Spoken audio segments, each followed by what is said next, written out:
Hey guys, today I'm going to be showing you various different nibs and how these various nibs write like. So, we're going to be starting off with your generic fountain pen nib. Well, fine point fountain pen nib. I'm going to write hello. Yep, just imagine your ballpoint nib except using ink. Very bland, but really useful for everyday usage. Moving on to something more exciting, we have the Italics nib, the broad edge nib. Basically, when you write parallel to the nib, it makes very fine lines, but when you write orthogonal or perpendicular to the lines, they make these really thick lines. So using this, you can write the italics typeface. Yeah, moving on. Blackletter, which is another version of this italics nib font, requires a bigger nib. So the bigger your nib, the more the thicker the font will be. So moving on to something even more exciting, we have the scroll nib. So this nib basically has two nibs right here, two nibs in one, and it makes two lines at the same time. Pretty cool.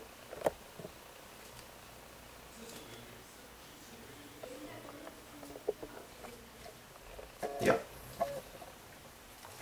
So moving on still, we have an automatic pen. Basically this is just the biggest broad edge nib you'll get. And let me find this one, unlike the other pens, this one has no compartment inside, this is hollow. All the ink ends up here. So I have to actually use an ink bottle. So with this ink bottle I'm going to fill it with ink. This is the excess there. Okay, and now I'm going to write. What should I write? You can see the words are very large. Yeah.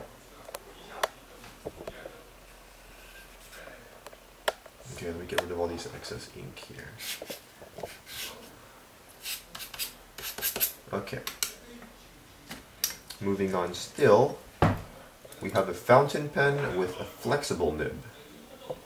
So what the flexible nib does is, the harder you press on the pen, the thicker the lines get.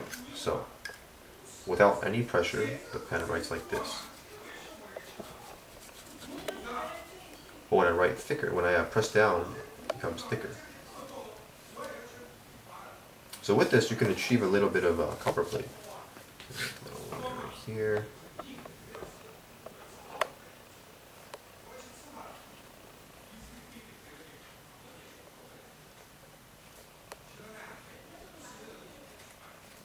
Yeah. My copperplate needs work, I admit, but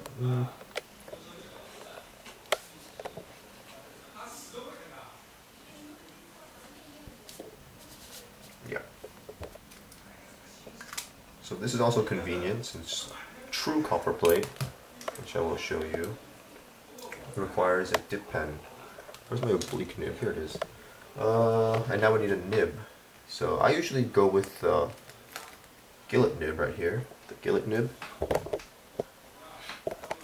And I think it's really good because it's flexible. On the other hand, we also have the 101 Hunt nib. It also works fine, but I don't know. A friend convinced me to use the Gillet nib. Let me put this nib on here. Nib on. Basically, there's a hole right here to allow the nib. Okay. And you could use the Higgins Eternal ink, but I prefer Walker ink. Oh yes, for these Walker ink, which have, I think it's an iron gall ink, you need to shake it up a little because all the ink ends up on the bottom. Okay. Come on, you. Okay. So basically the ink ends up on the nib, and then you write it like that. And the reason the pen is weirdly shaped like this is, you notice how when I wrote with a fountain pen, I had to write vertically. This nib allows the writing angle to be just exactly what I want it to be. So I'm going to write Parker again. Yes, and I love that sound. It's the sound of progress.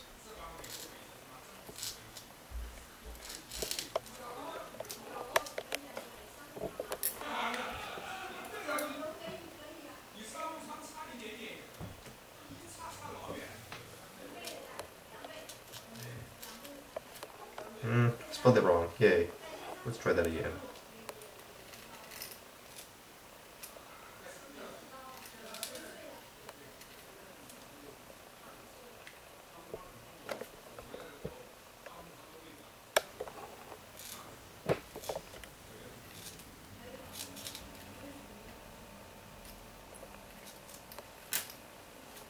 There we go.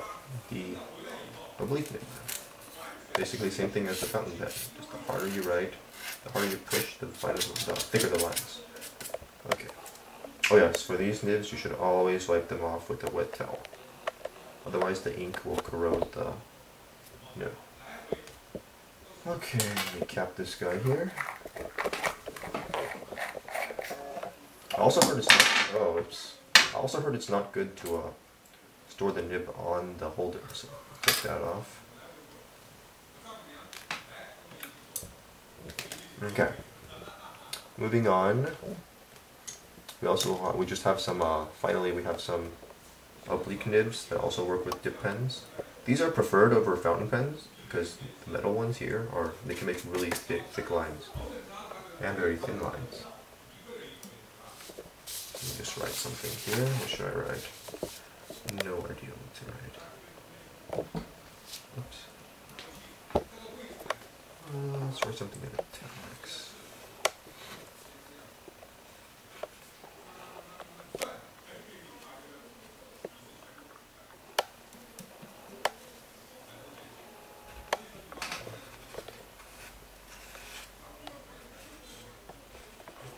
Whoops, that's a mess up. Oh well.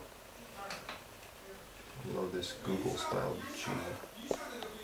Even though it doesn't come from Google, obviously. Okay.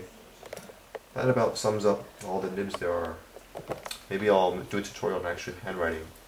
So, hope you enjoyed the video, and don't forget to subscribe to video games, music, calligraphy, what else? 3D modeling, all sorts of stuff. Yep, so subscribe, and thank you for watching.